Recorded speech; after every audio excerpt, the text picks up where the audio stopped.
Good afternoon to everyone.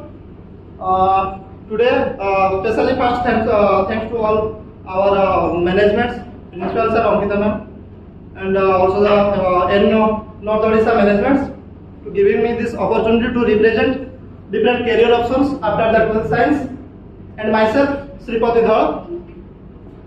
Today I am going to discuss the different careers, job opportunities, and their eligibility criteria, etc. for the different career options after the 12th science. Okay, so first of all,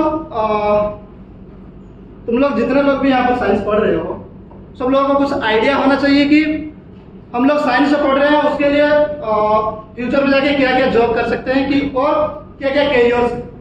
basically हम लोगों को बस दो ही चीज पता रहता है कि हम लोग एक नीट करेंगे जो कि मेडिकल साइंस का है, और दूसरा चीज है जो कि जेई है बीटेक के लिए, वही बस दो ही ऑप्शन है। बाकी इसके अलावा बाकी लोगों को बहुत सारे जो कि ऑप्शन है जो बहुत लोगों को पता नहीं होगा। वन बाय वन मैं आप लोगों को बताऊंगा यहाँ पर, और उसका हर डिटेल्स भी मैं यहाँ पर डिस्कस करूंगा। ठीक है, तो let's start. These are some options or careers.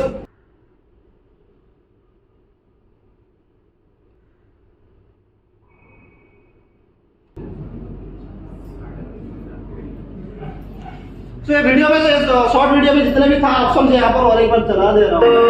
ये जितने भी ऑप्शन तुम लोग देख रहे हैं, ये सब चीज तुम जा सकते हो।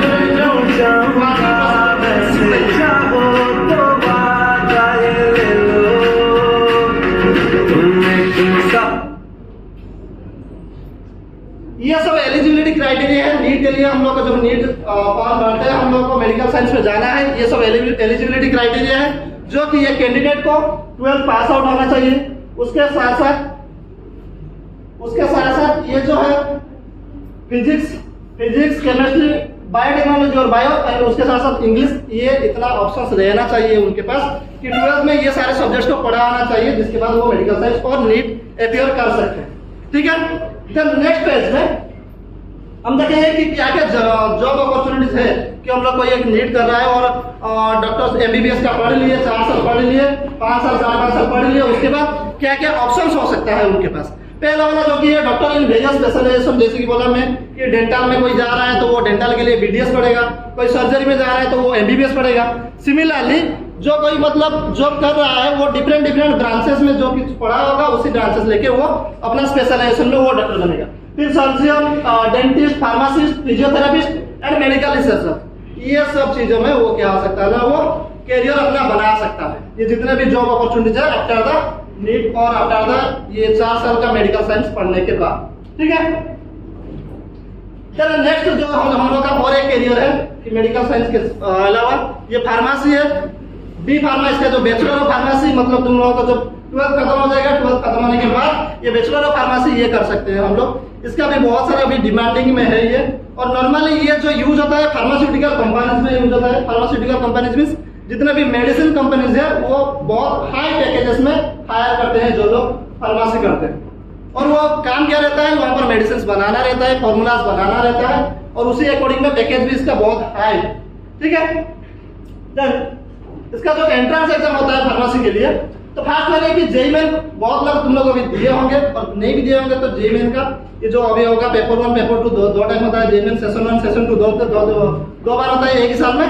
ये जो जेईई मेन का पेपर 2 होगा उसमें जेईई 1 सेशन 1 और सेशन 2 जेईई मेन का जो 2 टाइम होगा उसमें से पेपर 2 में रहता है ये जो बी फार्मेसी का कोर्स रहता है। उसके अलावा बिट्सट करके एक एग्जाम होता है, ये Birla institute of technology and science, ये अलग सा एक एंट्रेंस एग्जाम होता है जिसका सेपरेट एग्जाम देके भी कोई बी फार्मेसी भी कर सकता है। गवर्नमेंट मतलब central government and state government के अंडर में। और स्टेट फार्मेसी में हम लोग का ये होता है ओजेई, एक सुने होंगे, बहुत लोग सुने होंगे कि ओजेई एक होता है ओडिशा जेईई जिसको बोलते हैं।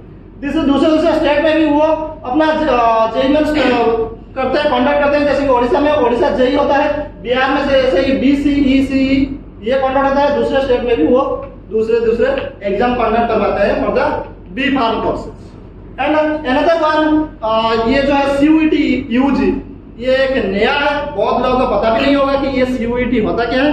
जितने भी इंडिया में जितने भी सेंट्रल यूनिवर्सिटीज है, अभी तो फिलहाल 55 है, तो जितने भी सेंट्रल यूनिवर्सिटी है वो सब सेंट्रल यूनिवर्सिटी में तुम्हें ये बी फार्म करने के लिए ये CUET का एक एग्जाम होता है, CUET UG का, और उसमें तुम्हें फॉर्म भरना पड़ेगा और उससे अकॉर्डिंग में तुम्हें उसमें उसका एग्जाम भी दिलाना पड़ेगा to study the B pharm courses. Eligibility criteria जो रहता है ये बी फार्म का, ये भी रहता है 12th का रहता है, 12th कंप्लीट करने के बाद ही तुम देखोगे। और 12th में सब्जेक्ट तुम्हारा जो मैंडेटरी सब्जेक्ट है ये है फिजिक्स और केमिस्ट्री, फिजिक्स केमिस्ट्री ये कंपल्सरी सब्जेक्ट है। उसके अलावा ये बायोलॉजी और मैथमेटिक्स, ये बायोलॉजी और मैथमेटिक्स वाले भी, बायोलॉजी वाला भी ये कर सकते हैं, फार्मेसी कर सकते हैं, और मैथमेटिक्स वाले भी वो भी फार्मेसी कर सकते हैं। मतलब कंपल्सरी सब्जेक्ट जो है वो फिजिक्स केमिस्ट्री होना चाहिए, उसके बाद बायो और मैथ वाले दोनों कर सकते हैं बी फार्मेसी। जॉब अपॉर्चुनिटीज क्या है कि फार्मेसी हम लोग तो कर लिए, बी फार्म कर लिए, 4 साल पढ़ लिए, फिर उसके बाद करेंगे क्या। यहाँ पर देखो बहुत सारे तुम्हें मेडिसिन स्टोर मिल जाएंगे, जैसे कि एक फोटो में दिखाया गया है कि ये केमिस्ट करके, ये जो फोटो दिखाया गया है ये मेडिसिन स्टोर में तुम एक केमिस्ट के हिसाब से काम कर सकते हो। जैसे कि बहुत जगह अभी तुम जाओगे तो जहाँ पर मेडिसिन लाने जाते हो बहुत जगह पर लिखा रहता है केमिस्ट एंड ड्रगिस्ट, मतलब वो जो केमिस्ट रहता है जो मेडिसिन तुम्हें देते हैं वहाँ पर एक स्पेशली जो बी फार्म करते हैं और डी फार्म करते हैं उन्हीं लोग बैठे रहते हैं कि तुम लोगों को मेडिसिन प्रॉपर्ली प्रोवाइड कर सकते हैं। नहीं कि ऐसे कि तुम लोगों का मतलब कुछ एक डिजीज के लिए गए हो वहां पर दूसरे डिजीज का दवाई दे दिए तो खत्म, बात पूरा खत्म। इसीलिए ये जो फार्मेसी है वहां पर क्या होगा ना, ये जो मेडिसिन स्टोर देख रहे हो वो फार्मासिस्ट एक रहते हैं जहां पर लिखा गया है कि फार्मासिस्ट वहां पर बैठे रहते हैं। और क्लिनिकल रिसर्च एसोसिएट इस जॉब भी यहाँ पर इस जॉब में भी काम कर सकते हो। Regulatory affairs specialist, medicine specialist के हिसाब से काम कर सकते हो। और लास्ट में फार्मास्यूटिकल सेल्स रिप्रेजेंटेटिव, ये फार्मास्यूटिकल कंपनीज में भी तुम काम कर सकते हो। Then next career that is biotechnology. Biotechnology ये क्या है ना कि ये बायोलॉजी के साथ टेक्नोलॉजी को यूज करके ये क्या होता है ना, यहाँ पर लिखा गया है it merges the biology with technology to create useful products and technologies. जैसे कि अभी मतलब हम लोग का 2019-20 में एक बड़ा सा मतलब डिजीज हुआ जो कि था कोरोना वायरस का। ये पूरा सेशन पूरा चल रहा था, 3-4 साल पूरा बर्बाद हो गया सब लोगों का। लेकिन उसी time with in 6 months to 1 year वहां पर मेडिसिन बहुत जल्दी फॉर्मुलेट हो गया। और वो जो इतना जल्दी फॉर्मुलेट हो गया उसका फॉर्मूला आ गया, वैक्सीन आ गया। तुम लोग जो कोवैक्सीन, कोविशील्ड ये सब जितने भी वैक्सीन ले लिए, ऐसा नहीं है कि वो तुरंत कोई भी ऐसे निकाल दिया जाके। वहां पर बहुत सारे प्रॉपर ये बायोटेक्नोलॉजी की वजह से वहां पर जो प्रॉपर इंस्ट्रूमेंट है और जितने भी साइंटिस्ट है वो बहुत मेहनत किए हैं। उन्हीं लोगों की वजह से हम लोग को 6-7 महीने के बाद हम लोग को उसका फॉर्मूला मिल गया, मेडिसिन मिल गया और बहुत लोगों की जान बच गई। नहीं तो उससे प्रीवियसली देखोगे एक मतलब 100 साल पहले 200 साल पहले देखोगे, जैसे कि एक टाइम हुआ था पोलियो, एक टाइम हुआ था ये जो डिजीज था हॉइजा करके, और भी था प्लेग। ये सब डिजीज के टाइम पर बहुत लोगों की जान गया था, मतलब एक ही टाइम में। मतलब उस टाइम टेक्नोलॉजी इतना एडवांस नहीं था, तो उसी की वजह से पूरा लाखों लोगों का जान गया था उसी टाइम। ठीक है, तो ये टेक्नोलॉजी एडवांस होने के बाद ही क्या हुआ ना, ये 6 महीने 7 महीने में हम लोग को फॉर्मूला मिल गया। क्योंकि ये बायोटेक्नोलॉजी फील्ड में और मेडिकल साइंस के फील्ड में बहुत एडवांस टेक्नोलॉजी है, इसीलिए हम लोग को बहुत जल्दी मिल गया, इसका फॉर्मूला मिल गया और वैक्सीन मिल गया। फिर इसके लिए बायोटेक्नोलॉजी के लिए जो कि एंट्रेंस एग्जाम होता है, ये एक तो आता है जॉइंट एंट्रेंस एग्जामिनेशन जो कि हम लोग का जेईई बोलते हैं। फिर और एक आता है नीट से भी वो बायोटेक्नोलॉजी कर सकते हैं हम लोग। और एक है एम्स है, next one CUET UG। And किसी स्टेट में जैसे स्टेट लेवल का एंट्रेंस होता है, यहाँ पर ओडिशा में है OJEE। ठीक है, तो ये सब एंट्रेंस एग्जाम से, जिस एंट्रेंस एग्जाम को देख के हम लोग बायोटेक्नोलॉजी का करियर भी चूज कर सकते हैं और बायोटेक्नोलॉजी में पढ़ सकते हैं। एलिजिबिलिटी क्राइटेरिया बायोटेक्नोलॉजी करने के लिए ये चारों में कॉमन रहना चाहिए। ये 4 सब्जेक्ट सबके मतलब सब लोग 12th में पढ़ना चाहिए। फिजिक्स, केमिस्ट्री, मैथ, बायो, चारों के 4 सब लोगों को पता होना चाहिए और सब लोग मेन पेपर में ये 4 सब्जेक्ट्स पढ़े होना चाहिए 12th साइंस में। देन जॉब अपॉर्चुनिटीज क्या क्या हो सकता है, ये है biotechnologist, genetic engineer, biomedical scientist, pharmaceutical sales and representative. ये सारे चीज तुम कैरियर ऑप्शंस बना सकते हो आफ्टर बायोटेक्नोलॉजी के बाद। देन नर्सिंग, ये एक बहुत बढ़िया ऑप्शन है अभी के टाइम पर। जैसे कि बताया कि अभी कोविड के टाइम पर बहुत सारे नर्सेस थे, बहुत सारे मेडिकल स्टाफ थे, इसीलिए क्या हुआ ना बहुत सारे हेल्पफुल हो गया हम लोगों को कि ये जो मेडिकल स्टाफ जितने भी थे बहुत सारे लोगों को उस टाइम में हेल्प किए, जिसके वजह से बहुत सारे लोग रिकवरी हो गए बहुत जल्द। ठीक है, तो यहाँ पर ये नर्सिंग का ऑप्शंस, बहुत सारे ऑप्शंस है। नॉर्मली तुम लोगों को पता होगा कि नर्सिंग बहुत लोग करते हैं, लेकिन यहीं पर भी तुम लोग आए, आई थिंक ये बिल्डिंग का ऊपर में भी नर्सिंग कर रहे हैं, है ना। बहुत लोग यहीं पर भी स्टूडेंट्स है जो कि इसी कॉलेज में भी नर्सिंग कर रहे हैं। एंट्रेंस एग्जाम इसके लिए, नर्सिंग के लिए एंट्रेंस एग्जाम जो रहता है वो सब क्या है कि इंडियन नर्सिंग काउंसिल जो INC है, नर्सिंग काउंसिल के द्वारा एक एग्जाम किया जाता है, कंडक्ट किया जाता है। फिर आता है एम्स, फिर जिपमर, नीट, इग्नो, ओपन नेट करके एक नेशनल एलिजिबिलिटी टेस्ट का रहता है, और नर्सिंग एंट्रेंस टेस्ट रहता है जो कि इग्नो कंडक्ट करवाता है। फिर PGIM या CUET UG and OJEE nursing, ये सब एंट्रेंस एग्जाम्स है जिसके बारे में हम लोग पहले से कुछ बताए गए हैं, और उसी एक फॉर्म भर के हम लोग इतने सारे कैरियर्स भी ऑप्शन दे सकते हैं। इसका एलिजिबिलिटी क्या है कि नर्सिंग करने के लिए हम लोग का जो एलिजिबिलिटी है मेनली ये फिजिक्स केमिस्ट्री बायोलॉजी कंपल्सरी होना चाहिए, PCB फिजिक्स केमिस्ट्री बायोलॉजी रहना चाहिए।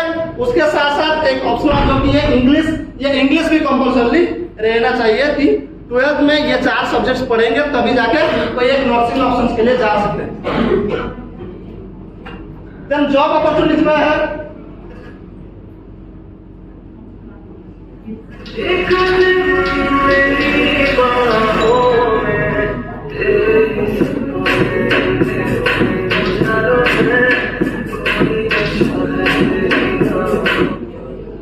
तो ये सब जॉब अपॉर्चुनिटीज है जहां पर क्या है ना, रजिस्टर्ड नर्स की काम कर सकते हैं, नर्स प्रैक्टिशनर की काम कर सकते हैं।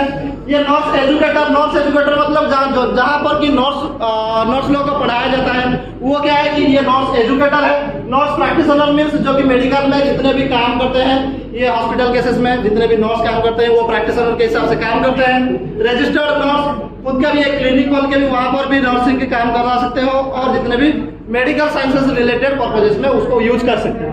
Clinical nurse and home health nurse, ये सब जॉब अपॉर्चुनिटीज है, और ये सब भी करियर बना सकते हो।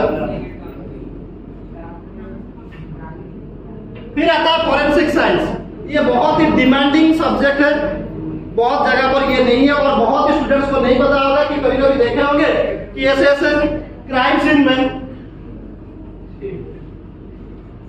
ऐसे कभी कभी वीडियोस वगैरह में देखेंगे कि मतलब किसी का डेथ हो गया, सस्पेक्टेड डेथ हो गया, तो यहाँ पर क्राइम सीन में जाके कुछ लोग जाके ऐसे मार्क वगैरह करते हैं, और ऐसे टाइप का कुछ वीडियोस वगैरह, और कभी कभी सोशल मीडिया में और कभी कभी वीडियोस मूवी में वगैरह ऐसे देखे होंगे कि कहीं पर सस्पेक्टली किसी का डेथ हुआ तो वहाँ पर क्राइम में ये वाला पहुंचते हैं कि जाके ये फॉरेंसिक टीम वाला तुरंत जाके पहुंचते हैं उसी जगह पर, देखते हैं कि उसका डेथ जो हुआ उसका रीजन क्या है एक्चुअली, और सारे चीज उसके अकॉर्डिंग में वो लोग काम करते हैं। उसी ब्रांच का नाम क्या है, ये फॉरेंसिक साइंस। एक्चुअली इसके लिए एक एंट्रेंस होता है, मतलब एक ही नहीं, एंट्रेंस जो भी होता है 2-3 एंट्रेंस होता है, लेकिन ये क्या होता है ना, यहाँ पर ये एंट्रेंस के लिए बहुत ही डिमांडिंग रहता है, क्योंकि इसके लिए कॉलेजेस है जो बहुत ही लेस नंबर ऑफ कॉलेजेस है, और पढ़ने के लिए कंपटीशन बहुत ज्यादा है। तो इसका जो एंट्रेंस एग्जाम्स है वो मेनली एक नीट रहता है, फिर और एक रहता है CUET and last one that state level exams कुछ होता है, जो क्या होता है ना, हम लोग का फॉरेंसिक एग्जाम, फॉरेंसिक साइंस पढ़ने के लिए कुछ ऑप्शंस वहां पर मिल जाता है। और फॉरेंसिक साइंस में पढ़ने के लिए जो कि क्राइटेरिया वगैरह है, ये क्राइटेरिया क्या है कि 12th तो पास होना चाहिए, उसके साथ साथ physics chemistry biology and mathematics ये 4 सब्जेक्ट रहना चाहिए कंपल्सरी। एक स्टूडेंट्स को physics chemistry math bio 4 subject पढ़ना चाहिए। उसके बाद भी क्या कर सकता है ना, वो फॉरेंसिक साइंस में जा सकता है और फॉरेंसिक साइंस पढ़ सकता है, वहां पर कैरियर ऑप्शन लेके। जॉब अपॉर्चुनिटीज में यही सब है कि फॉरेंसिक साइंटिस्ट बन सकते हो, crime scene investigator, forensic pathologist, forensic psychologist, forensic toxicologist and forensic DNA analyst. ये सब जॉब अपॉर्चुनिटीज है, जहां पर तुम लोगों को पता होगा कि एक CID है, CBI है, NIA है, नेशनल इन्वेस्टिगेशन एजेंसी, रॉ, जो कि ये सब एजेंसीज हमारे कंट्री के लिए कोई काम करता है, और बहुत सारी जगह पर मतलब किसी को कोई मर्डर कर दिया, किसी को मतलब कुछ पता नहीं है कि कुछ सस्पेक्ट के लिए वहां पर किसी का डेथ हुआ है, तो वो सब जगह पर ये सब जो फॉरेंसिक साइंटिस्ट लोग रहते हैं वही लोग जाकर उन लोगों को हेल्प करता है कि नेशनल एजेंसी में जितने भी लोग काम करते हैं, चाहे वो पुलिस हो, चाहे वो डिफेंस में हो, कहीं पर भी हो, उन लोगों को ये फोरेंसिक वाले ही जाके हेल्प करते हैं। नेक्स्ट है बायोमेडिकल साइंसेस। ये चीज बहुत लोगों को पता है कि जब भी हम लोग का किसी हाथ वगैरह सब टूट गया तो वहां पर हम लोग तुरंत चले जाते हैं कि एक्सरे करवा लेते हैं, कहीं मतलब ये जो बोन है वो हड्डी वगैरह टूटे कि नहीं टूटे हैं करके वो देखने के लिए हम लोग चले जाते हैं एक्सरे वगैरह करवाने के लिए। तो ये एक्सरे का एक फोटो देखिए, वहां पर देखने के लिए जो रेडियोलॉजिस्ट लोग बैठे रहते हैं कि एक्सरे करवाने के लिए वहां पर कोई एक बैठा रहता है, और वो लोग के लिए वो लोग क्या पढ़े होंगे क्या नहीं पढ़े होंगे वो सारी चीज तुम लोग को नहीं पता होगा कि जो लोग वहां पर एक्सरे करवा रहे हैं और MRI करवा रहे हैं, बहुत जगह पर तुम लोग देखेंगे कि ब्लड सैंपल के लिए तुम्हें सपोज फीवर हुआ है तो तुम हॉस्पिटल जा रहे हो और वहां पर जाके बोल रहे हैं कि हमें ब्लड सैंपल ले लो और हमें बताओ कि क्या हुआ है, लेके ब्लड रिपोर्ट लेके जाना है और डॉक्टर को दिखाना है। तो वहां पर जो ब्लड सैंपल टेस्ट कराने जाते हो और ब्लड टेस्ट करवाने जाते हो, वहां पर जो लोग बैठे रहते हैं ब्लड सैंपल टेस्ट करवाते हैं और अदर जितने भी बोला कि ये एक्सरे हो और ये जो है हम लोगों का MRI हो और किसी किसी जगह पर ऑपरेशन के बाद जो कि एनेस्थेसिया दिया जाता है उसका सेपरेट एक चैम्बर रहता है कि एनेस्थेसिया के लिए अलग सा डॉक्टर रहते हैं, कंपाउंडर रहते हैं। वही सब कोर्स पढ़ने के लिए ये बायोमेडिकल साइंस में पढ़ना रहता है और उसमें कोर्स क्या है कि ये BSc इन बायोमेडिकल साइंस, BSc ये जो बायोमेडिकल इमेजिंग जिसमें MRI और एक्सरे वगैरह का रहता है, and bachelor of biomedical science. ये तीन ऑप्शन है, ये तीनों में से तुम जिस मतलब किसी एक को पढ़ोगे तो जो चीज तुमने बताया कि ये सारी चीज जो है कैरियर में, तो वहां पर उस जॉब के लिए तुम मतलब सिलेक्ट हो पाओगे और ऑप्शंस दे सकोगे कि वहां पर कैरियर तुम बना सकते हो। फिर इसके लिए जो एंट्रेंस एग्जाम रहता है ये एक नीट रहता है, एम्स एंड जितमर, ये तीनों एंट्रेंस एग्जाम रहता है बायोमेडिकल साइंसेस के लिए। नेक्स्ट एलिजिबिलिटी क्राइटेरिया, ये eligibility criteria biology, physics, chemistry, mathematics ये चारों रहना चाहिए। एक था बायोटेक्नोलॉजी जहां पर तुम्हें ये चारों के चारों पढ़ना है, फॉरेंसिक साइंस जहां पर तुम्हें फिजिक्स, केमिस्ट्री, मैथमेटिक्स, बायोलॉजी चारों पढ़ना है। ये भी एक बायोमेडिकल साइंस है जहां पर भी ये चारों के चारों फिजिक्स, केमिस्ट्री, मैथमेटिक्स, बायोलॉजी ये चारों के चारों सब्जेक्ट में पढ़ना पड़ेगा कंपल्सरी। और जॉब क्या है, health care consultant, biomedical scientist, medical laboratory technology, जो कि इसी को बहुत लोगों को पता होगा कि ये मेडिकल लैबोरेटरी टेक्नोलॉजी जो है वही पर क्या होता है ना, बहुत सारे ये जो बताया कि ब्लड सैंपल वगैरह टेस्टिंग वगैरह कराते हैं। यहाँ पर कुछ फोटोज में दिखा गया है कि ब्लड सैंपल का टेस्टिंग हो रहा है यहाँ पर, और ये कुछ मशीनरी वगैरह लगा है यहाँ पर ब्लड सैंपल का भी टेस्टिंग हो रहा है। ये सब फोटोज में जो दिखाया गया है ये सब जॉब कैरियर से और ये पढ़ने के बाद ये सब कैरियर बन सकता है। Next one medical laboratory technology, जो कि MLT में बताया गया कि ऐसे ब्लड सैंपल कलेक्ट किया जाता है और टेस्टिंग के लिए ऐसे लैब को भेजा जाता है। उसके लिए कोर्स है जो कि ये पहले बताया था मैं, ये MLT है, एक मेडिकल लैबोरेटरी टेक्नोलॉजी, अभी भी उसमें बताया प्रीवियस स्लाइड में बताया। बायोमेडिकल लैबोरेटरी साइंस, ये MLT, ये सब चीज को मैं प्रीवियसली बता दिया, ये बायोमेडिकल साइंस में था। एलिजिबिलिटी सेम है, जॉब अपॉर्चुनिटीज वही सब है कि टेस्टिंग कर रहे हैं। यहाँ पर एक फोटो दिखाया गया है कि यहाँ पर ब्लड सैंपल कलेक्ट करके यहाँ पर टेस्टिंग हो रहा है, यहाँ पर वही ब्लड सैंपल का कलेक्ट करके ये टेस्टिंग हो रहा है लेबोरेटरीज में। ये सब काम के लिए जो बेटर रहते हैं वहां पर लेबोरेटरीज में, ये सब जॉब के लिए ये चीज तुम्हें पढ़ना पड़ेगा, जो चीज बताया कि BSc in medical biomedical sciences. Okay, then next, ये अभी तक जितना भी था वो सब मेडिकल साइंस रिलेटेड जितना भी कोर्सेज था, पहले बताया था तुम लोगों को कि मेडिकल साइंस में जो डॉक्टर के लिए बताया, फिर उसके बाद फार्मेसी का बताया, बायोमेडिकल का बताया, बायोटेक्नोलॉजी एंड फॉरेंसिक साइंस, ये सारे कोर्स को मैं वहां पर मेडिकल साइंस रिलेटेड जितना भी था वो सारा चीज को मैं वहां पर बताया।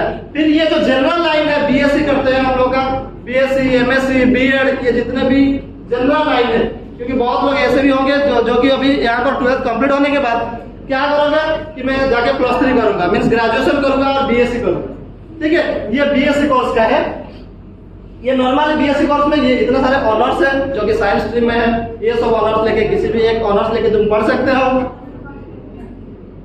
एंट्रेंस एग्जाम इसका नॉर्मली एंट्रेंस एग्जाम जो कि सेंट्रल यूनिवर्सिटी में तुम ग्रेजुएशन करने के लिए और +3 करने के लिए CUET फॉर्म भरोगे।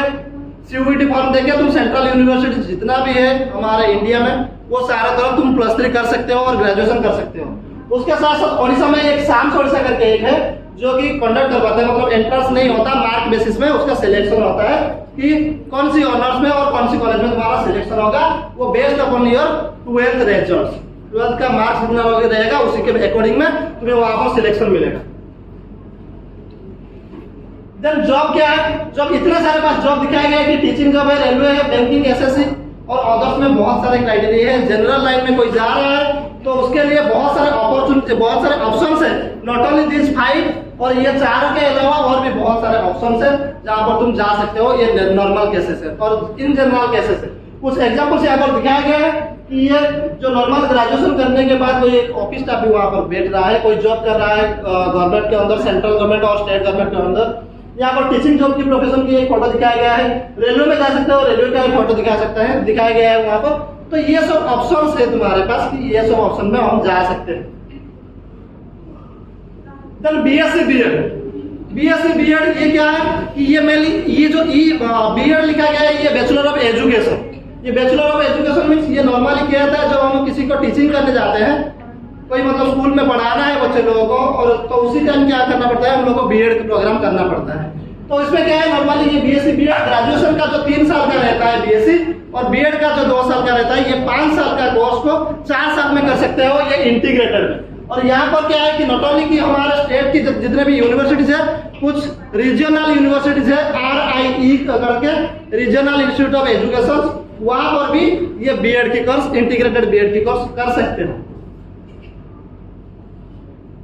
फिर आता है बीएससी एमएससी मींस ग्रेजुएशन, जो +3 and PG, graduation along with MSc, that means वहां पर वो भी 5 साल का है, लेकिन इंटीग्रेटेड में हम करते हैं तो वो नॉर्मली क्या होता है ना 4 साल में हो जाता है। लेकिन प्लेन में करेंगे कि पहले कोई एक बीएससी कर रहा है, फिर उसके बाद 2 साल का एमएससी कर रहा है, तो वो 5 साल की जगह पर वो 6 साल हो जाएगा। मींस ग्रेजुएशन का 3 साल बीएससी का, एमएससी का फिर 2 साल, वो टोटली 5 साल हो जाएगा।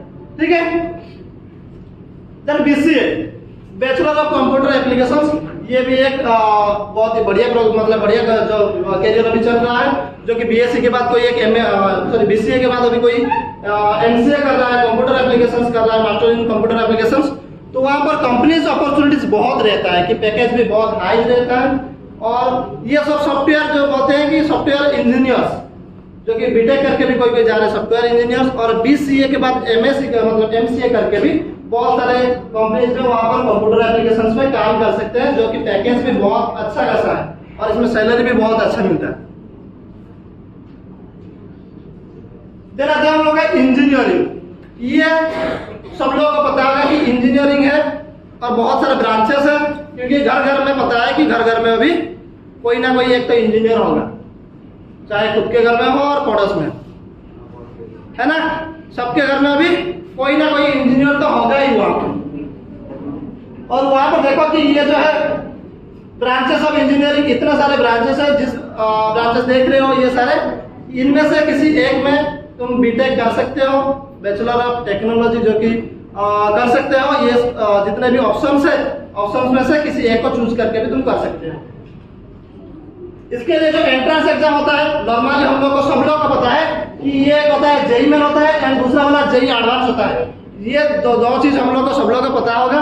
लेकिन इसके अलावा स्टेट लेवल में कुछ एग्जाम्स होते हैं, जैसे कि मैं ओजेई वाला उड़ीसा में, उड़ीसा जेईई एंट्रेंस करके वहां पर एग्जाम होता है। एक बिटसेट होता है, बिरला इंस्टीट्यूट ऑफ टेक्नोलॉजी, इसका एक एग्जाम होता है, स्क्रीनिंग टेस्ट। और एसआरएम जेईई ये होता है, ये डब्ल्यूबी जेईई मींस वेस्ट बंगाल जेईई, एंड सीयूईटी के लास्ट में। ये सीयूईटी जो बोला तुम्हें, वो सीयूईटी में भी हम बीटेक का जो कोर्स रहता है, वो बीटेक का भी हम कोर्स कर सकते हैं कुछ सेंट्रल यूनिवर्सिटीज में, लेकिन वो सिलेक्टेड सेंट्रल यूनिवर्सिटीज रहेगा जहां पर हम लोग बीटेक कर सकते हैं। ठीक है। देन एलिजिबिलिटी इसके लिए क्या है, ये physics chemistry mathematics and English, ये तीनों बीटेक के लिए physics chemistry mathematics and English, ये 4 सब्जेक्ट रहना चाहिए। Physics chemistry mathematics and English, ये 4 सब्जेक्ट रहना चाहिए। जिसका बायो है तब भी ठीक है, बायो नहीं है तब भी ठीक है, लेकिन मैथमेटिक्स कंपलसरी रहना चाहिए ताकि तुम बीटेक में जा सकते हो। और इसका ऑप्शंस क्या है कि बीटेक करने के बाद हम लोग बीटेक ऐसे कि जेईई मेन दे दिए और एंट्रेंस दे दिए। सब लोगों को पता है कि ये जेईई मेन देते हैं कि एनआईटी एंड आईआईटीज में पढ़ने के लिए। यहाँ पर कुछ फोटो दिखाया गया है कि ये इंडियन इंस्टीट्यूट ऑफ टेक्नोलॉजी जो कि आईआईटी है, ये बॉम्बे का है, दिखाया गया है वहां पर, जो कि वो इंस्टीट्यूट में जाके पढ़ सकते हो। यहाँ पर एक नेशनल इंस्टीट्यूट ऑफ टेक्नोलॉजी जो कि एनआईटी है, वहीं पर पढ़ने के लिए हायर रैंक रखते हैं बच्चे लोग, जो 12th साइंस के बाद क्या करते हैं ना, वो लोग बहुत ही प्रिपरेशन करते हैं, चाहे 6 महीना, 1 साल, 2 साल, बहुत लोग भी ड्रॉप लेके भी उसको कोचिंग मतलब लेते हैं कि पढ़ के वो मतलब एंट्रेंस क्लियर करके उसी जगह पर जाके अच्छी जगह पर पढ़ सके, बीटेक कर सकते हैं। ये एनआईटी और आईआईटी। देन आते हैं कि इसका ऑप्शंस क्या है कि हाँ पढ़ लिए, ठीक है, एनआईटी से पढ़ लिए, आईआईटी से पढ़ लिए और कहीं पर एक स्टेट यूनिवर्सिटी से हम लोग पढ़ लिए, पढ़ने के बाद करेंगे क्या? ऐसे नहीं है कि बीटेक चाय वाला, बीटेक पानी पूरी वाला, ये सब ऑप्शंस नहीं देखना चाहिए। ये सब जितने भी फोटोज दिखाया गया है ये सब बीटेक करके ही वो लोग बस ये सब जॉब कर रहे हैं। ऐसे नहीं है कि मतलब तुम्हें से कोई जो मतलब एक आ रहा है कि ऑप्शन में, मतलब कोई भी रील्स में आ रहा है, दिखा रहा है ना कि बीटेक पानी पूरी वाला, बीटेक चाय वाला, तो वो सब ऑप्शन नहीं बनाना है, वो सब कैरियर नहीं बनाना है। ये सारे ऑप्शन दिखाया गया है कि ये एरोनॉटिकल इंजीनियरिंग का है, यहाँ पर ये इलेक्ट्रिकल इंजीनियरिंग का है, ये दूसरे ब्रांचेस का सब दिखाया गया है, जहाँ पर ये सब लिखा गया है कुछ ब्रांचेस, वही सब ब्रांचेस रिलेटेड कुछ जॉब्स वहाँ पर दिखाया गया है फोटोज में। तुम उसके अकॉर्डिंग में अपना कैरियर को चूज कर सकते हो 12th साइंस के बाद। देन आता है आर्किटेक्चर। ये आर्किटेक्चर नॉर्मल रहता है, यहाँ पर फोटो एक दिखाया गया है कि ये जो बिल्डिंग का कंस्ट्रक्शन डिजाइन वगैरह किए हैं, ये आर्किटेक्चर का काम ये रहता है कि एक बिल्डिंग बनाना है हमें, तो उसका जो कंस्ट्रक्शन रहेगा उसके प्लानिंग देंगे कि हम लोगों की इसी डिजाइन में मुझे चाहिए, घर चाहिए, और उसी डिजाइन में मुझे ये जो हम लोगों का जो किचन है वो किचन का डिजाइन ये होना चाहिए। वो जो प्लानर बोलते हैं वो सबको क्या करते हैं ना, ये आर्किटेक्चर ही वो प्लान देते हैं वहां पर कि ऐसे ऐसे बनाएंगे तो वो अच्छा दिखेगा। फिर आता है उसके लिए जो एंट्रेंस आता है आर्किटेक्ट के लिए, ये है NATA national institute of test in architecture. ये नाटा का एक सेंट्रल लेवल का ये एक एंट्रेंस है जो कि सेंट्रल वाइज ये होता है, मतलब इंडिया बेसिस में, ऑल ओवर इंडिया बेसिस में इसको बच्चे लोग एग्जाम देते हैं। फिर ये आता है एक जेईई मेन का पेपर 2, वहां पर भी तुम जैसे कि बोला था ओजेई का भी दे सकते हो, बीफार्म का भी दे सकते हो, सिमिलरली ये आर्किटेक्ट का भी दे सकते हो तुम यहाँ पर जेईई मेन पेपर 2 में। And last one that is architect aptitude test जो कि है एएटी, ये भी इंडिया बेसिस में, ऑल इंडिया बेसिस में ये एंट्रेंस टेस्ट होता है, एंट्रेंस एग्जाम होता है, जहां पर हम लोग ये एग्जाम क्लियर करने के बाद हम लोग आर्किटेक्चर पढ़ सकते हैं जाके नेशनल लेवल जितने भी इंस्टीट्यूट्स है। एलिजिबिलिटीज के लिए आर्किटेक्चर के लिए फिजिक्स केमिस्ट्री मैथमेटिक्स कंपलसरी रहना चाहिए after 12th science. 12th science पढ़ लिए और 12th साइंस में ये तीनों सब्जेक्ट तुम्हारे पास रहना चाहिए कि फिजिक्स केमिस्ट्री और मैथमेटिक्स, ये तीनों के तीनों वहां पर रहना चाहिए तुम्हारे पास। ऐसे नहीं है कि कोई मतलब बायोलॉजी लिया है और बोल रहा है कि नहीं मुझे आर्किटेक्चर पढ़ना है, मैथमेटिक्स नहीं रखा है कि मैथमेटिक्स पढ़ूंगा तो मेरा मार्क कम रहेगा, तो इसीलिए तुम आईटी चूज कर लिए और आईटी चूज करने के बाद बोल रहे हो कि मुझे आर्किटेक्चर करना है। वो चीज नहीं होगा, क्योंकि यहाँ पर कंपलसरी जो सब्जेक्ट रखा गया है वो कंपलसरी सब्जेक्ट तीनों के तीनों रहना चाहिए। यहाँ पर एक छोटा सा वीडियो है जो कि जॉब से कि क्या क्या जॉब है आर्किटेक्चर में। ये आर्किटेक्ट हो सकता है, इंटीरियर डिजाइनर, जो कि इंटीरियर डिजाइनर की बात की अभी अभी बहुत सारे चल रहा है कि कोई एक नया घर बना रहा है तो उसको चाहिए कि नहीं मेरा जो किचन है वो किचन का डिजाइन ऐसे होना चाहिए, मेरा जो बेडरूम है वो बेडरूम का डिजाइन ऐसे होना चाहिए, कि घर का डिजाइन ऐसे होना चाहिए। वो सब ये सब इंटीरियर डिजाइनर और ये जो आर्किटेक्ट लोग वही लोग प्लानिंग देते हैं, और प्लानिंग देने के बाद ऐसे नहीं है कि वो मुफ्त में बस प्लानिंग देते हैं, उसके लिए वो कुछ पैसा भी लेते हैं, और ऐसे नॉर्मल भी नहीं, बहुत हाई कॉस्ट भी लेते हैं। और कोई कैरियर बना रहा है और कोई पढ़ रहा है वो आर्किटेक्चर, तो वो चीज वो बन सकते हैं।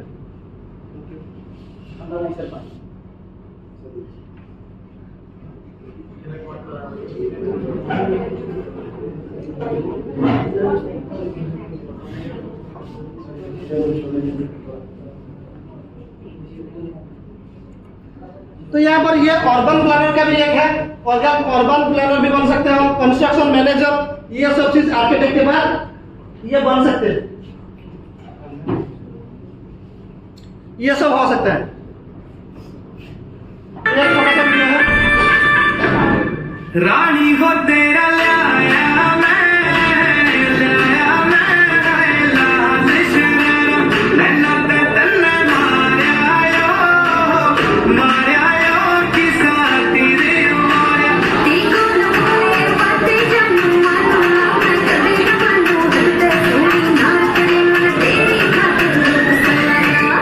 रानी को तेरा लाया मैं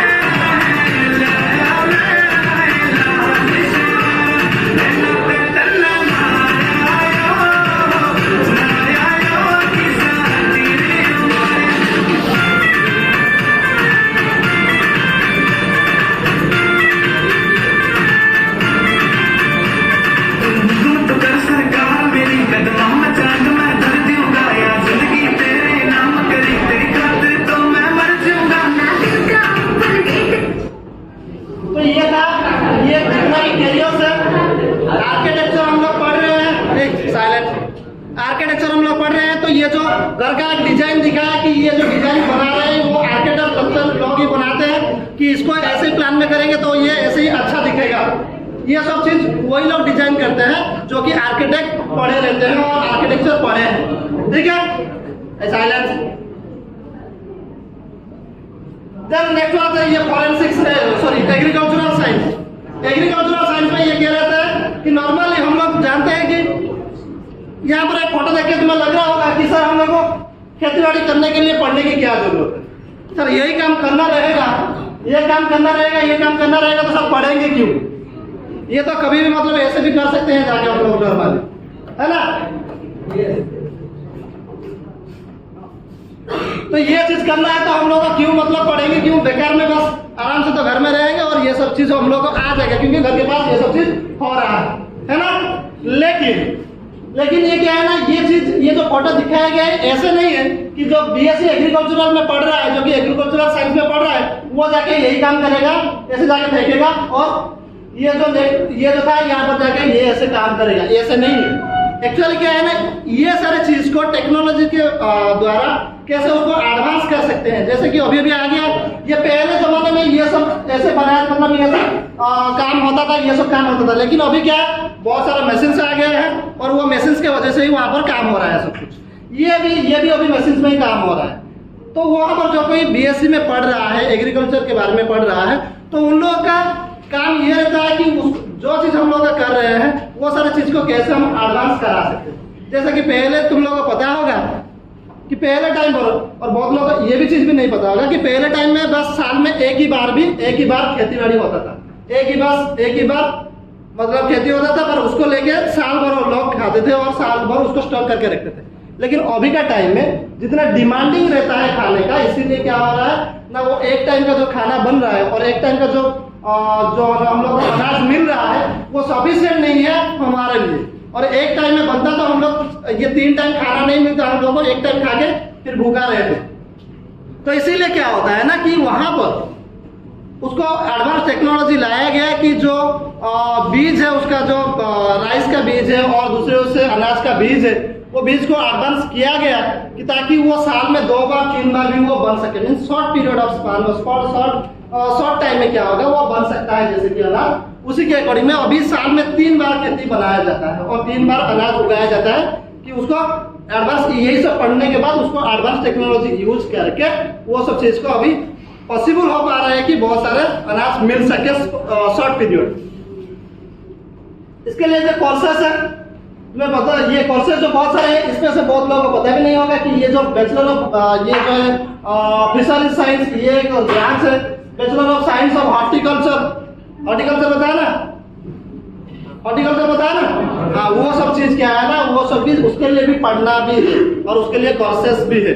तुम लोग सुने होंगे OUAT सुने होगा, वो OUAT में यही सब कोर्सेस है जहाँ पर पढ़ाया जाता है, Odisha university of agricultural and technology, वहां पर ये सारी चीज पढ़ाया जाता है, ये सब कोर्स है वहां। फिर आता है उसका एंट्रेंस एग्जाम क्या क्या होता है।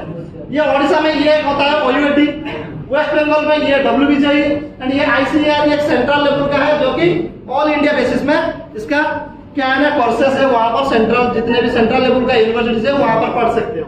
और क्या है एक CUET UG है, वहां पर भी एंट्रेंस हम लोग दे सकते हैं एग्रीकल्चर में पढ़ने के लिए, जो कि सेंट्रल यूनिवर्सिटी में हम पढ़ेंगे। ये सब डिफरेंट जो ब्रांचेस दिखाए कि वहां पर क्या क्या कैरियर, मतलब ये हो सकता है कि कौन सी मतलब पढ़ने के बाद क्या क्या काम है और कहाँ कहाँ पर उसका यूटिलाइज हम कर सकते हैं।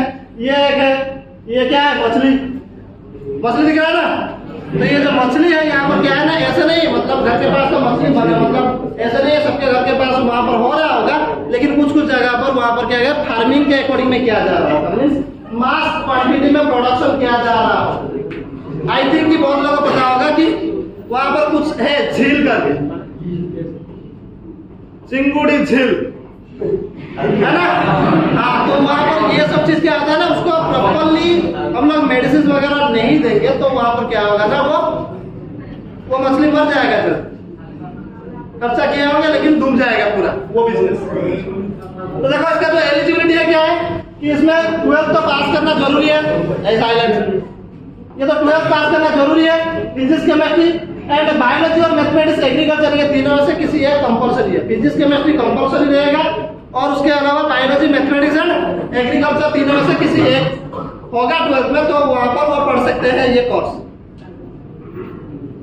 देन जॉब्स क्या है, ये सब जॉब दिखाया गया है यहाँ पर। सब जितने भी जॉब दिखाए गए हैं पिक्चर्स में ये सब कैरियर्स हो सकता है और ये सब जॉब है।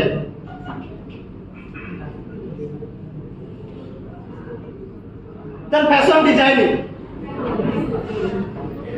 ये कोर्स होता क्या है वो पता है ना। हम लोग जो ये जो शर्ट वगैरह पहने हैं, पैंट वगैरह पहने हैं, वो सब डिजाइन करने के लिए कोई एक डिजाइनर बैठा है जो कि एक डिजाइन कर देता है और क्रोर में ले जाता है पैसा। पता भी नहीं है, एक बार थोड़ा सा इधर उधर कुछ कर दिया और वो डिजाइन लोगों को अच्छा लगा, वो क्रोर में पैसा ले जाएगा। और उसके लिए जो एग्जाम रहता है ये NIFT का करके रहता है, national institute of fashion technology. वहां पर एक एंट्रेंस होता है। NIT national institute of designing, ये अहमदाबाद में भी एक है जहाँ पर मतलब वो नेशनल का ही है लेकिन अच्छा है फैशन डिजाइनिंग पढ़ने के लिए। जॉब अपॉर्चुनिटीज क्या क्या है, एक फैशन डिजाइनर है साइलेंस, एक फैशन डिजाइनर है, टेक्सटाइल डिजाइनिंग है, फैशन इलस्ट्रेटर है, फैशन मर्चेंडाइजर। ये सब चीज जो कोई मतलब एक फैशन डिजाइनिंग का कोर्स कर रहा है तो ये सब जो जॉब को वो अपना सकता है और वो सब जॉब में काम कर सकता है। यहाँ पर एक छोटा सा वीडियो क्लिप दिखाया जा रहा है, देख लो कि ये सब काम रहता है फैशन डिजाइनिंग का।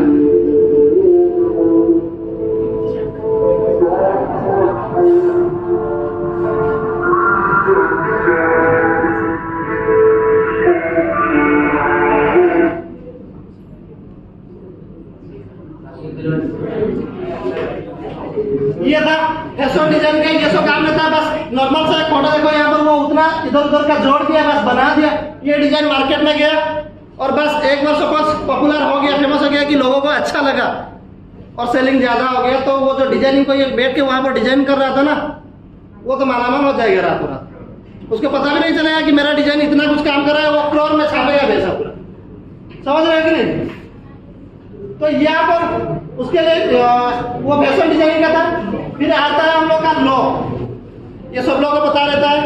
तो कोई बार ट्रैफिक में जा रहे हो, फंस गए, वो पुलिस वाला कुछ बोल दिया, फिर वहां पर कोई बोल देते हैं हमें भी लॉ पता है, आइंस्टाइन लॉ, ये न्यूटन लॉ नहीं, ये लॉ संविधान जो बोलते हैं, भारत का संविधान है,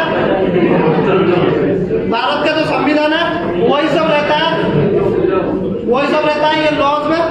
ये जो लॉ बोला, ये लॉ में इसके लिए पढ़ने के लिए जो है वो कैरियर बन सकता है। और पढ़ने के लिए जो एंट्रेंस एग्जाम रहता है वो एक क्लैट रहता है जो कि ये नेशनल लेवल का है, CLAT common law administration admission test, और एक होता है AILET all India law entrance test. ये दोनों ऑल इंडिया बेसिस में एंट्रेंस एग्जाम होता है, जिसमें क्या होता है ना, ये लॉ पढ़ने के लिए हम लोग वो एंट्रेंस देके हम लोग सेंट्रल और नेशनल लेवल में हम लोग इंस्टीट्यूट में पढ़ सकते हैं लोग।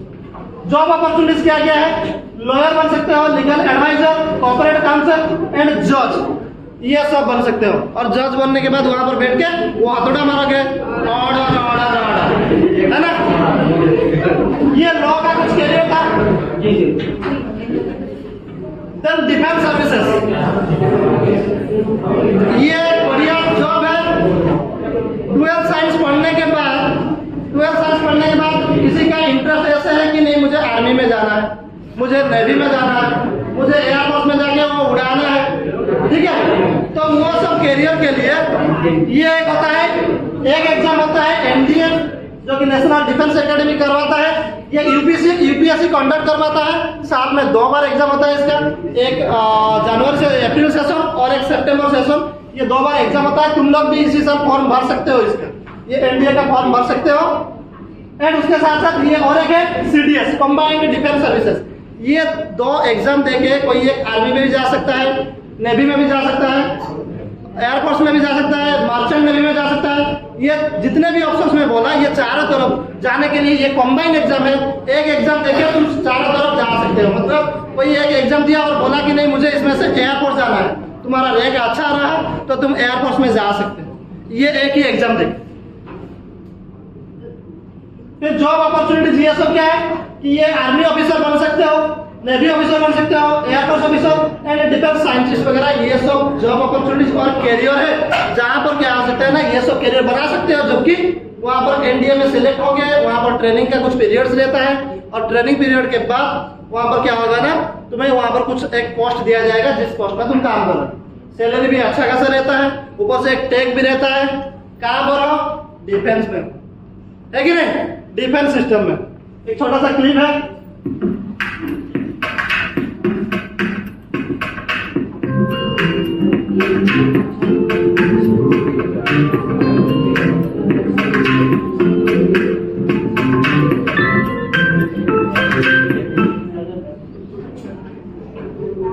तो ये था मतलब एयरफोर्स के बारे में और डिफेंस के बारे में था। ये जो वीडियो में दिखाया गया है, ये सब करियर बन सकता है और अपॉर्चुनिटीज है। फिर आता है एक hospitality and hotel management. Hotel management का कोर्स करने के लिए भी पढ़ना जरूरी है। क्या है कि इसके लिए जो एग्जाम रहता है, एंट्रेंस रहता है नेशनल लेवल में, ये NCHM JEE रहता है जो कि NTA कंडक्ट करवाता है नेशनल लेवल में। उसके साथ साथ वेरियस इंस्टीट्यूट सेंटर उसके लेवल में, और जो इंस्टीट्यूट लेवल में वो लोग एंट्रेंस एग्जाम कंडक्ट करवाते हैं। वो एंट्रेंस देके भी तुम ये चीज करवा सकते हो और होटल मैनेजमेंट की कोर्स कर सकते हो। जॉब अपॉर्चुनिटीज में hotel manager, event manager, food and beverage manager and front office manager, ये सब चीज तुम बन सकते हो। और यहाँ पर भी एक कैरियर ऑप्शन है जो कि कैरियर के हिसाब से इसको चूज कर सकते हैं। फिर आता है इवेंट मैनेजमेंट। अभी बहुत ट्रेंडिंग में चल रहा है। ये जो किसी का शादी है, हम नहीं उसको अरेंज कर सकते हैं, किसी को बस दे दो 50,000, 1 लाख, 2 लाख दे दो, बस वो सब कुछ वो अपने आप सेट कर लेगा। हम जाएंगे, बस शादी कर लिया, फिर घर आके पहुंच गए। और कुछ प्रोग्राम है, बच्चे की बर्थडे पार्टी है, तो चलो वहां पर एक मंडप बुक करवा देते हैं। वहां पर तो लोग है, सब कुछ सेट करा देंगे। हम लोग जाएंगे, बस सेल्फी लेंगे, रील्स बनाएंगे, फिर आ जाएंगे खा पी के। बाकी वो लोग सब हैंडल कर देंगे। और साइलेंट, और इसके लिए ये जो रहता है, यह है इवेंट मैनेजमेंट का एक कोर्स भी रहता है, जहाँ पर पढ़ने के बाद ये सारा चीज भी काम कर सकते हो। लेकिन ये चीज अभी बहुत डिमांडिंग में है और इसका करियर भी बहुत बढ़िया बन सकता है इन फ्यूचर। तेरा था सोशल वर्क। कभी किसी को पैसा दिया हो, 4-5 रुपए दिया हो? मंदिर के सामने जो भिखारी बैठे रहते हैं, 5 रुपए दिया हो? सब झूठ है। वो सब चीज को बोलते हैं सोशल वर्क। मतलब हम लोग तो है, उसके साथ साथ सराउंडिंग में जिन लोगों को, बहुत सारे लोगों को हेल्प करने की प्रोसेस और हेल्प करने का जो हम लोग हेल्प करते हैं, वो सोशल वर्क में आता है। यहाँ पर देखो, यहाँ पर एक क्लिप, ये फोटो दिखाया गया है कि ये कुछ ऑर्गेनाइजेशन जाके कुछ लोगों को खाने के लिए देते हैं। यहाँ पर भी है बहुत जगह पर, स्टेशन के पास जो लोग रहते हैं, कुछ ग्रुप्स है, कुछ टीम है जो कि जाके खाना वगैरह देते हैं उन लोगों को। रात में किसी जगह पर पार्टी हो रहा है तो वहां पर खाना बच गया तो वो लोग लाके दे देते हैं उन लोगों को। वो एक कैटेगरी में आता है सोशल सर्विस के। यहाँ पर गांव में देखे होंगे कि सपोज किसी को पोलियो हुआ है, कुछ ड्रॉप्स वगैरह लेना है, तो गांव में कुछ लोग रहते हैं जो कि जाके वहां पर बोलते हैं कि नहीं, तुम्हें ये दवाई दिया जाएगा। जैसे कि अभी हम लोग का यहाँ पर काम कर रहे हैं, उड़ीसा में काम कर रहा है आशा, पता है ना, आशा वर्कर्स। और वो लोग का क्या रहता है, वो लोग भी सोशल वर्क कर रहे हैं, यार। और कुछ दूसरे टाइप का ये सब जो फोटो दिखाया गया है, ये सोशल वर्क के लिए इसका भी एक कोर्स रहता है जो कि है BSW, bachelor of social work. Entrance के लिए रहता है। ये सब डिफरेंट यूनिवर्सिटीज अपने लेवल में एग्जाम करवाते हैं। जॉब अपॉर्चुनिटीज में ये सारे तीन जो है, ये सब काम कर सकते हो जॉब अपॉर्चुनिटीज में, bachelor of social. Thank you everyone and also our family members who are there beside the students. Thank you everyone.